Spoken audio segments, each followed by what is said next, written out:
Hi, loves. Welcome to the AW Confidential podcast. We continue to celebrate this month of love and fashion with more fabulosity. Today's guest is not only an amazing designer, but she's also a beautiful human. Jennifer Laurantius, and she's going to correct me if I'm wrong. I always tell my guests that, is a fashion designer and founder of JVLAURNT, a New York City-based brand dedicated to ethical and circular fashion. Her work has been recognized through projects with brands like Adidas NYC and the H&M Group. She has been featured in CNN Indonesia, Harper's Bazaar Vietnam, and she has been recognized by public figures like Kiki Palmer and Taryn Manning. Jennifer's wins don't stop there. She has also worked on creative projects such as TikTok UK and Spain, Tinder, Amazon, L'Oreal, Tresemme, and many others. We don't have enough time.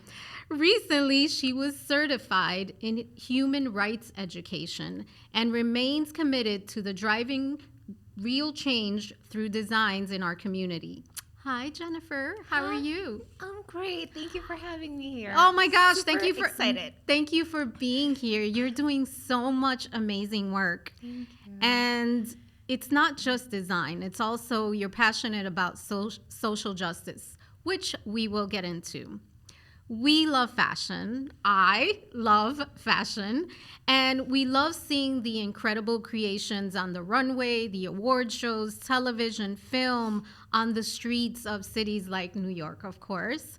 You know, Miami, LA, one of my favorites, Milan, and just all over the world, right? We're looking at what everyone is wearing. And it's truly amazing to see a vision come to life. But I don't think we really think about, or we don't think enough about what goes into these creations. So I wanted you to give us a bird eye view, just a little taste of what the process is like and how the ideas are born. Like, we know you have a sketch and then you bring it to life. And that sounds easy, but it's not, is it? It's yes and no. Okay. It's definitely a lot of work and a lot of moving parts, a lot of people involved, like in the creation of a garment. But I feel like when it comes to like difficult or challenging, I think for me, I believe when you live your passion and just like do it out of love conditionally, just like when you love your daughter, like you see it as your baby and you just don't think about the difficult or the challenges, but you're just like, I'm excited to make it happen and I will. So that was my approach towards my work. And as far as for design process, like just to make it, compact, definitely we all have, as designers, like we all have our own creative vision and aesthetic, like of who we are, what kind of self-expression or style that we that define our identity. So combining our identity into a garment or like a story for the season, so we start with a story, and story usually it either randomly comes as a creative and as someone who has ADHD. I see my ADHD as a superpower because my ADHD, meaning like my brain is just like constantly on the go. There's always a bunch of random ideas that could be a winning idea. But and I'm not sure if you're officially diagnosed as ADHD, but I feel like creatives are, it's like your mind's always going. I know that I used to joke about this. When I was writing my first book, I literally, I see words in it just kind of float in my brain. And and at night it's probably the worst because it's like there's mind racing going on and there's so many ideas. And I know I have to sleep, but it's just that constant. It's like a machine in your brain. I don't know. So good point. A little bit off topic, but that's why I started this year. Like I always dedicate 15 to 20 minutes before bedtime for me to journal. That's what I said. I love your notebook because I have millions of them. It's part of my ritual this year to write what I thought, to write my ideas, to write what I'm grateful for today, and that's been going great. It's And funny because for me, I journal in the morning, oh, but that's good too. at night I need to meditate so I can quiet my brain, quiet my emotions, my thoughts. Just yeah. that's So good too. it's interesting Yeah. how we all have a different ritual. So I wanted to ask you, when did you realize that this is what you wanted to do? I have always loved fashion since Because my we all entire love life. fashion. Yeah, But you went from, okay, I love fashion to, okay, I'm going to create fashion. So And yeah. those are two different things. When Correct. did that happen? Correct. So what happened was, since I was a kid, like I've always been like, I have a huge collection of Barbies. Like that's always been that way. I know, like all their clothes and stuff. And then as I started getting, I grew up in the simple life, Paris Hilton, Nicole Richie, all the reality TV show, and their stylist Rachel Zoe was one of my favorite figure. And I remember I was so into her reality TV show, and I watched this one of the series that she was like living such an amazing life, preparing for Fashion Week, looking so glamorously, flying from LAX to New York, and I was like, I want to live that life someday. And I work for her. So turns out to be a manifestation moment. I love that manifestation, guys. That is real.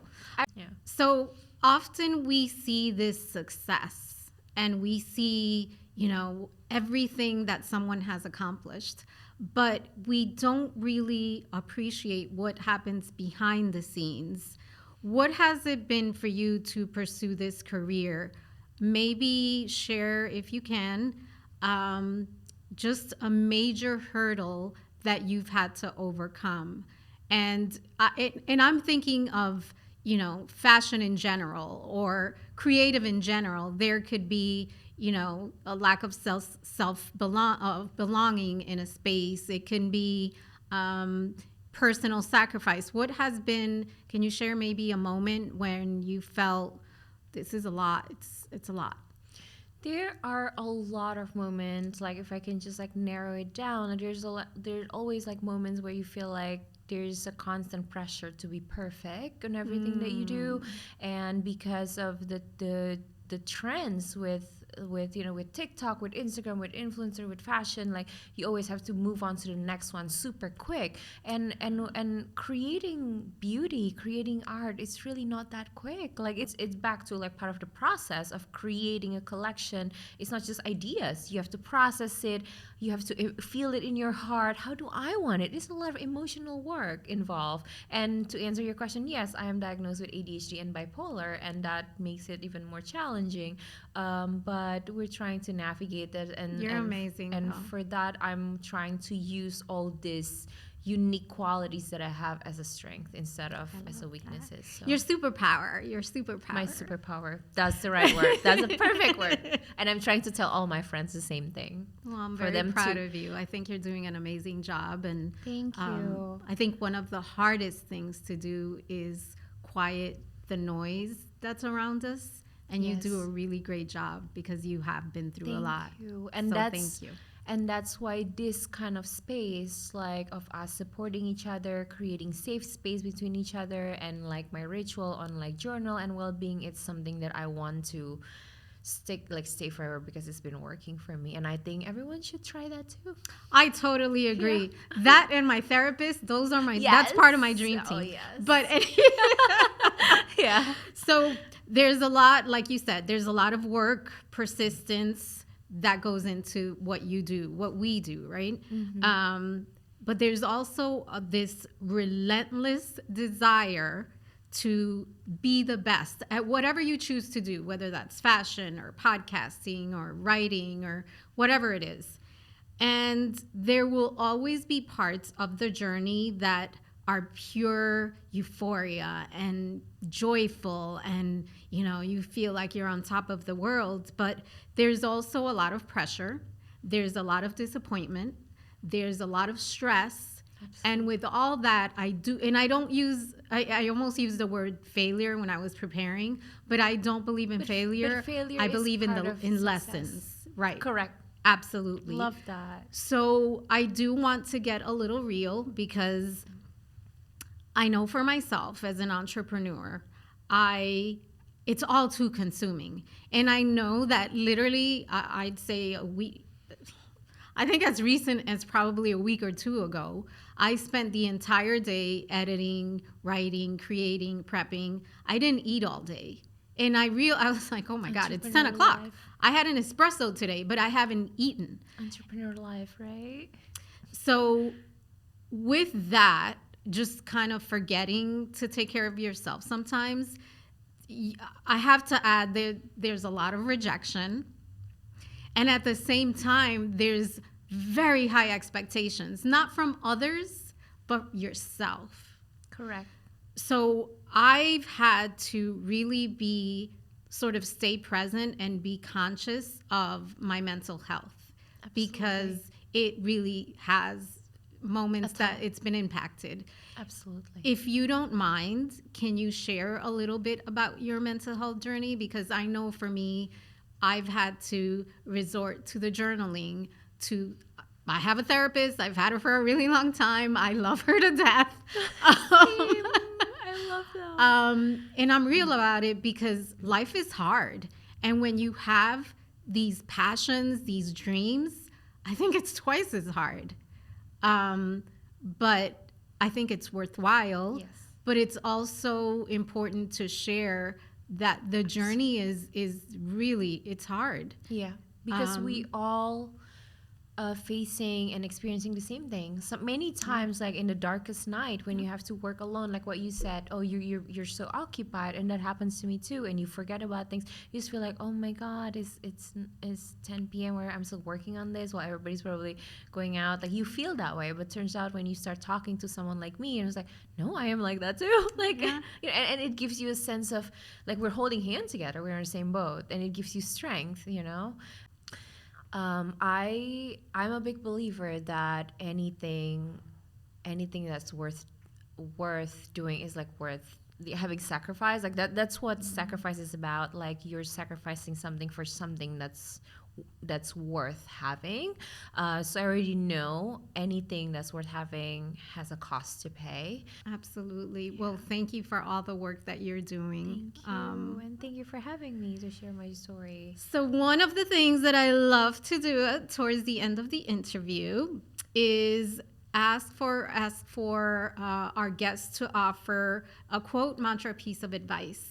And I wanted to ask you, what is your best piece of advice about the importance of finding purpose in what you do? Because obviously you have found immense purpose. So why do you think that's important? I think finding your purpose is extremely important because that what wakes me up in the morning and makes me, we all have bad days, especially creatives and artists. I have bipolar. If you're human, you have a bad day. Yeah, and I'll say Yes. one, but there's many, right? Yes, exactly. And can you please share with our community how they can learn more about you and your cause? Absolutely. I am very active on my Instagram and my social media. I'm trying to be more active on TikTok. It's just a lot too. It's a lot. Well, it's a lot. We're not even gonna, that's a whole different episode. Yeah, it's a lot. It's a lot. So I do like post my creative work, my social justice work, my message I was trying to put out on my Instagram. Okay. And my work on my clothing line is on my website, JVLAURNT.com. And I'm recently also, my initiative on upcycling is also recently featured on the UN website, so you can read about it. And I also want to put my partners, women partners, and I'm going to include you in there, the one that has been very supportive, including my cause and you know, partnering with me unofficially, but you know, just to make the world better. And that's more in there too. But honestly, if you just want to connect with me, talk with me, if you have the same goal, Instagram. the same vision. What's your handle? Jennifer, JENNIFER_Laurantius, my last name LAURANTIUS. Feel free to email me and, like, if you want to start this conversation, if you have the same goal, I'm always open for partnerships. Well, thank you for your partnership. I'm so glad that we friendship. connected. And friendship. We have a friendship now. Yes. And I wish you nothing but success. I know that Likewise. you're going to be a Likewise. force to be reckoned with. I So thank can't you. do it alone. It's from support people like you and our community that we're going to build together. That's how we're going to make it happen. Well, thank and you. It's a we work. And like- hone into that superpower. You too. Thank you, loves, for joining us on this episode of the AW Confidential. I think the last thought that I would leave you with is remember that this life that we have is love. This is love. We get one life, and we should find the love wherever we can get it. And I mean real love. I'm talking about the self-love, the love for a passion, the love for what you do, and the people in your life that truly support you, because this is bigger than one person. So let's remember that. I will talk to you soon. Bye.